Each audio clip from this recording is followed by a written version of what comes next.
Hashtag ask doctor John nursing type చేసి మీ questions అడగండి, తప్పకుండా రిప్లై చేస్తాను. Tony Teja 6735. As per studies implanted hair will be affected with DST, so you need to use medicine as you need hair. ఈ అబ్బాయి ఏమడుగుతున్నాయంటే studies చెప్తున్నాయి ఇట్లా DST implanted hair మీద కూడా ఎఫెక్ట్ చేస్తుందేమో కదా, మరి అలాంటప్పుడు ఆ ఇంప్లాంటెడ్ చేసిన హెయిర్ కోసం చాలా రోజుల వరకు మెడికేషన్ వాడుతూ ఉండాల్సిన అవసరం ఉందా అని ఇక్కడ మనం ఫ్యాక్ట్ చెక్ చేసుకోవాలి.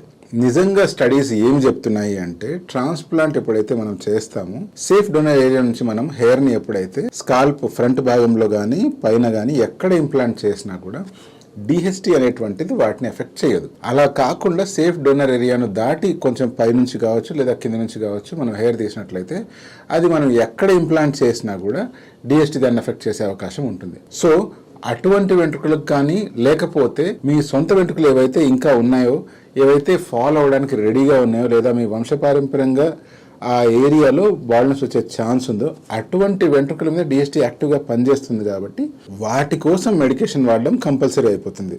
అంతేగాని హెయిర్ ట్రాన్స్ప్లాంటేషన్ చేసేటప్పుడు సేఫ్ డోనర్ ఏరియాలోంచి కనుక హెయిర్ తీసుకున్నట్లయితే వాటికి మెడికేషన్ కంపల్సరీ కాదు.